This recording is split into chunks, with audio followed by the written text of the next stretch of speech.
We did. We had a little change last year. We had the Fiesta Bowl look, so we decided a few weeks ago that we were going to do something different, and came out with the old logo with the Broncos script on there and the stripe that was new. So something a little different. Wanted to wear the orange. We actually had looked at the kind of the creamsicle look with the white helmet, the orange jersey, and the white pants. So, something fun for our guys, and thought it looked good out there. Hopefully, people liked it. We're able to do some of those things with our uniform combination, so it makes it fun, and our guys enjoyed that. As far as the game, proud of our coaches, proud of our team for just staying focused. Nevada had a bye week, and we knew they'd come in here, and they've studied us. They got really good coaches. They were going to be prepared. They showed that. We knew their offense was really explosive and could make plays. They showed that at times tonight. And, as I look at it, our defense with 3 turnovers, that's a huge night. That's game-changing, in my opinion. The offense was able to go out there and continue a little success throwing the ball, being balanced, which has helped us.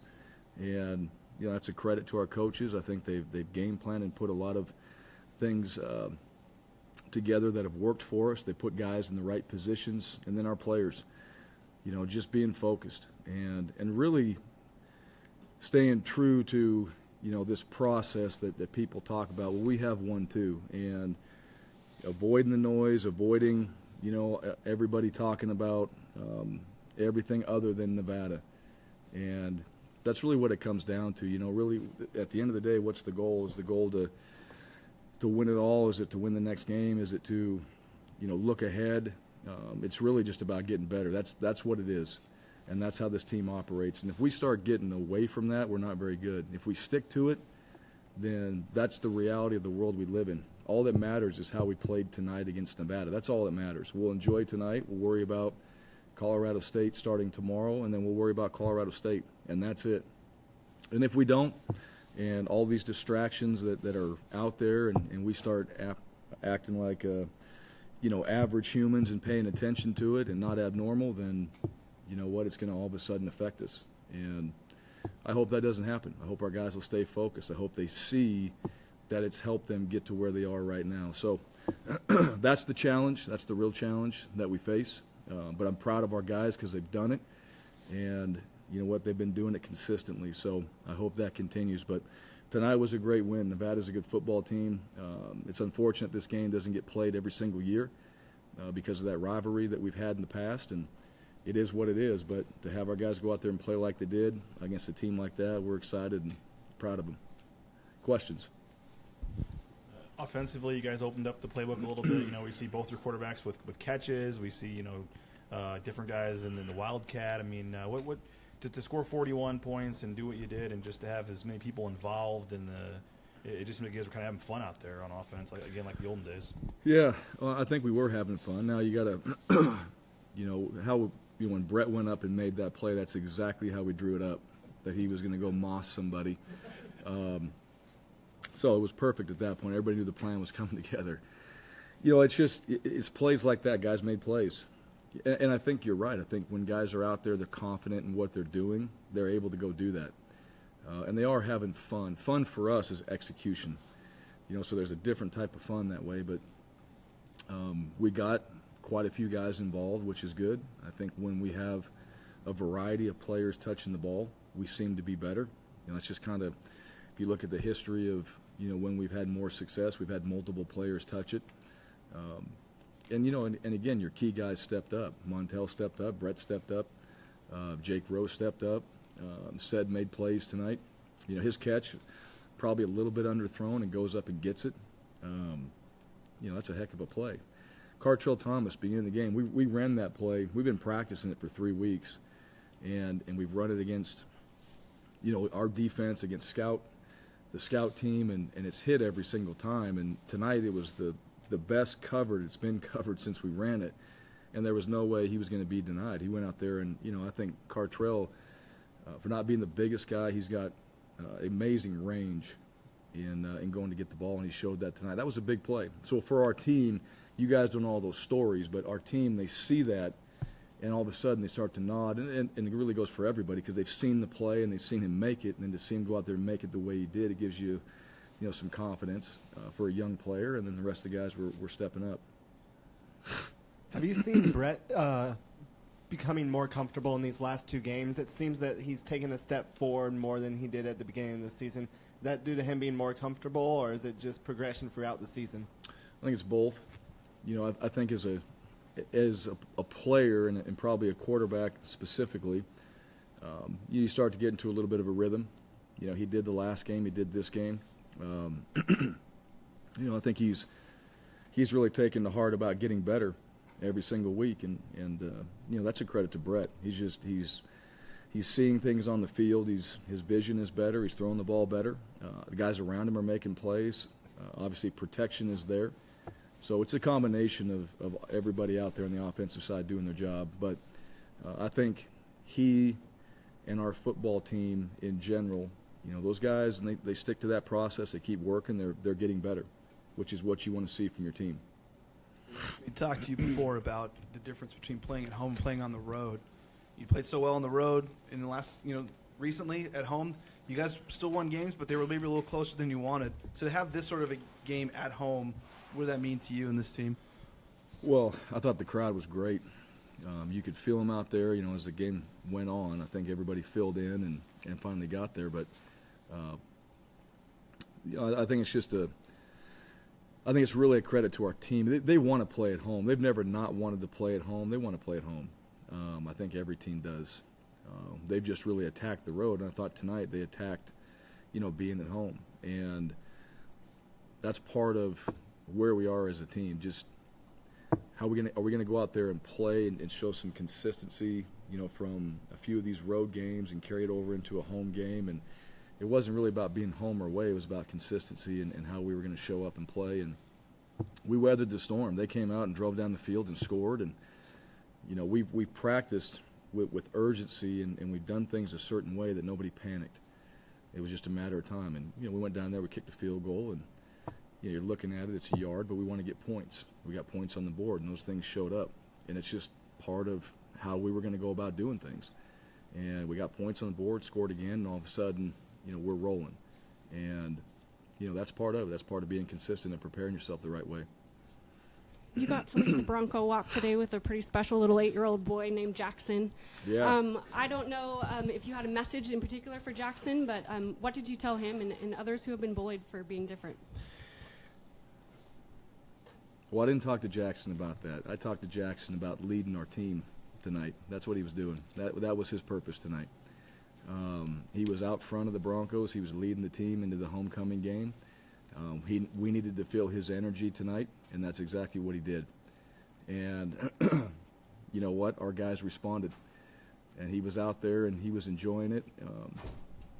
And I'm glad he got a chance to do that, because that's something that, I think this team, beyond the game and all that, I think we've got guys. If you guys see how much our guys are in the community. We don't talk about it much, all right?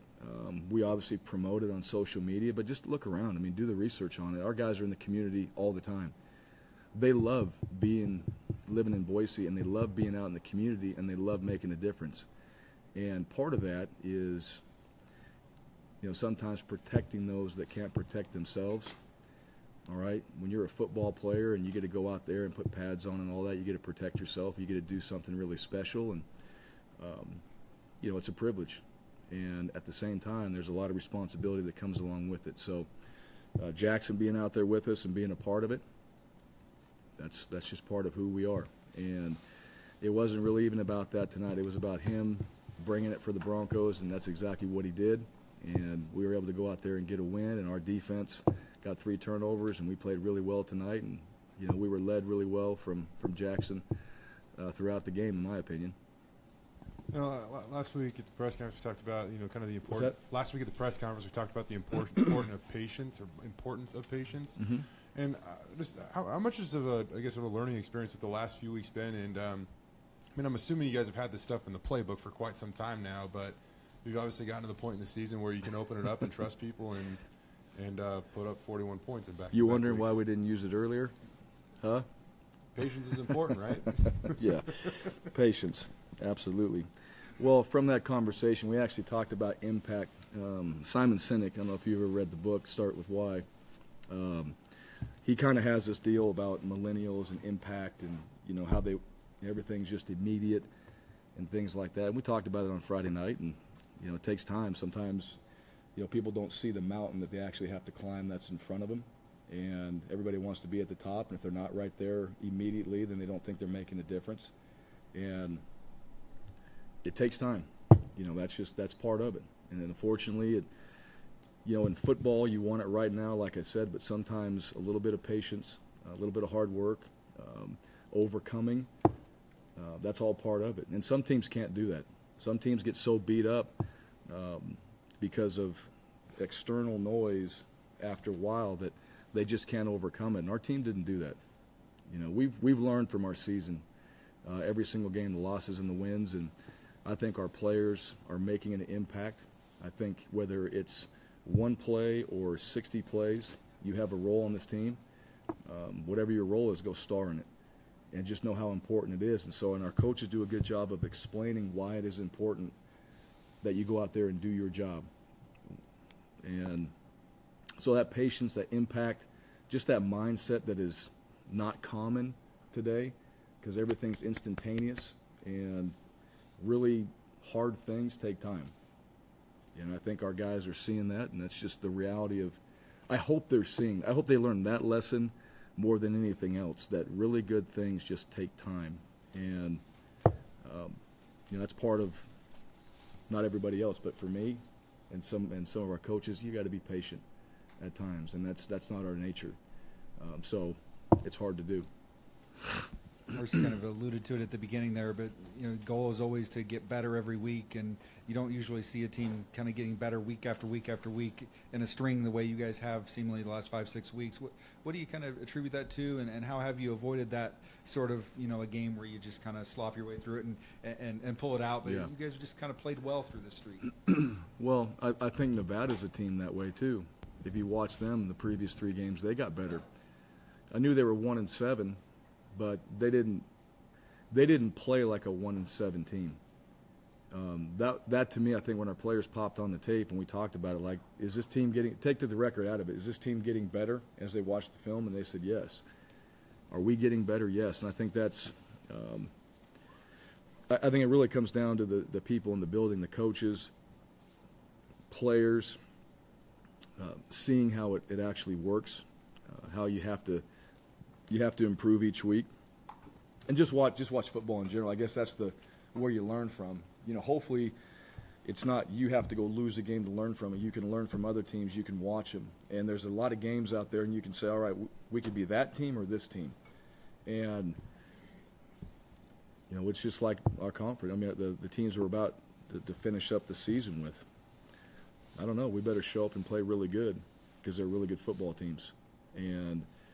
I think our guys understand that, and they also understand the work that it takes to be a consistently good football team, at least to this point. I can't speak for this next week. I can speak to what we've done now, so I hope that continues. But just watch and learn.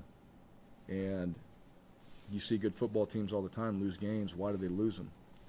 Well, pay attention to the factors that go into it, and, what were they listening to? Who was telling them something? Did they have injuries? Did they have all these things that come up? I mean, it shows up. Excuse me. You guys. That was coming on for a little bit there. I'm gonna tell you. In October, you guys had 2 sideline violation penalties, and then you had the one today. And I know I have to bring it up, but no, you don't. what did you see there? And then also, I think it was one of his guys. Curtis Weaver, I think the next play got a pick. So yeah. I don't know, play for his coach or what. We were saved, I guess. Yeah, it was. We've had some warnings. I don't know. I have to watch it. I guess we didn't allow the referee to do his job. I don't know. I have my opinions of that. Like, you really can't just work around a guy sometimes, but I have to look at it. Either way, it was a penalty. It was unfortunate. It did allow them a first down. And it's no different. I mean, those things, that's on me. That's me having to make sure that we do a better job on the sideline, and we did make up for it. So, one of our coaches got flagged, and then we had a turnover, so that the players, that's somebody having somebody's back right there, I guess. And we went out there and made a play. But, that's part of it. I guess the one thing, you never really, at least in my opinion, you never really brush anything off just as like, hey, we won the game, so that doesn't matter. Everything matters. Even at the end of the game. I didn't think we finished the game very well. We had an offsides penalty. We didn't run the ball very effectively. We can go out there and just kill the game. And you never know. I mean, you want to give Nevada the ball back. I don't care what you're up by. You want to give the ball back with 5 minutes left. I don't know what's going to happen. We've been in a game before. Boom, boom, boom. All of a sudden, onside, and it's like everything changed. And I just don't take that for granted. So, it does matter. We got to clean it up. Obviously, we've been sloppy there, and that's something I got to do a better job of. With the results of tonight around around the league, with Colorado State losing to Wyoming and you guys winning. What was the score of that one? By 3, 16-13. I think. But was there weather in that game? Yeah, it was bad. Yeah, but basically just now the maths. You guys win 2 out of 3, and you guys clinch the division. I know you're going kind of one game at a time here, but to be in the spot where you control your own destiny with 3 games left, and you're in a pretty good spot here. How's it feel as a team to have everything you kind of want, clearly in front of you guys right here? Yeah, we've been here before. I think that's, as you go through this, you learn a little bit over the season, over the years, and all that. I mean, it's really, we control nothing other than what we do this week, and that's, not. I know you're asking the question and all that, but that's exactly what I'm trying to make sure our guys avoid. Is just, we can do the minimum. All right, here's the minimum. Here's the maximum. I mean, what's the option? Let's just go do the minimum. We win 1 and then everything's good. That's not how we want to operate. And like I said, every game's important. We want to win every single game. There is no throwaway game. There is no sloppy. You can take a win and all that, but you want to play well. And so just because you won doesn't mean you go back and we show up on Sunday and, we just celebrate and not talk about what we have to get better at. So our guys, I hope the blinders are on and they enjoyed tonight, and we're just talking about Colorado State tomorrow. Colorado State's a good football team. I've watched them some common opponents this year, and you watch those guys play, and I got the highest respect for Coach Bobo. And we have to travel there. And those guys are really good. So it's more about, rather than, like I said before, if it's just the end goal, if it's, just beat one team throughout the year, I mean, if it's really that's what it's all about, then we're not doing a very good job, at what we're doing. We got to get better at the game, and I hope our guys look at this week as the next challenge, and, for 3.5 hours, they get to go out there and show the work they put in. And I hope our guys really act that way and go out there and play like that. Just kind of one more on this patience thing. Obviously, it's a two-way street, and I mean, how much has it paid off to be a little bit patient with Brett Rippon too? I mean, there's probably times where you could have made a commitment and gone in another direction, but clearly he brings something when his game is on, and you guys have scored 41 points in the last 2 weeks when he's been clicking. You haven't done this story on patience yet, have you? You're going to use Guns N' Roses in there at some point, right? The song? Huh? Yeah. Yes. I know where you're – yes. Like I said, that's not really our nature to be patient, but you have to be at times. We all want it right now, and that's how we are. And I know our players do. That's what competitors do. They want it immediately. And I know what you're asking. Has it – to watch him – go through this season and to be where he's at right now, it takes some time. But I think that goes back long before we ever got into the season, and the belief of what you're doing, the belief in your players. Because if you go out there and you don't do well and you're like, well, our system sucks, or you don't do well and it's like that guy's the reason. You haven't really built a strong foundation. You better have one going into a season because there's so many factors that happen. And it's a credit to the coaches and Brett that, they've fought through some of the downs to have some of these better games. I mean, that's what you do. It's not perfect. I mean, it's not just a coincidence that he's had his 2 best games, and you guys have had your 2 best games on offense. No doubt. No, there's no doubt. I mean, that's your quarterback plays well, your offense is going to play well, and he's done that. He knows that. He's been in a lot of games, and so nobody knows that better than Brett. And I think Montel's been a big part of that as well. I think the guys that are out there making plays, when you get Cartrell in there, Octavius and AJ and those other guys, Sean Modster out there making plays too, that makes a difference. It's not just one guy in the O-line protecting. That's made a huge difference too.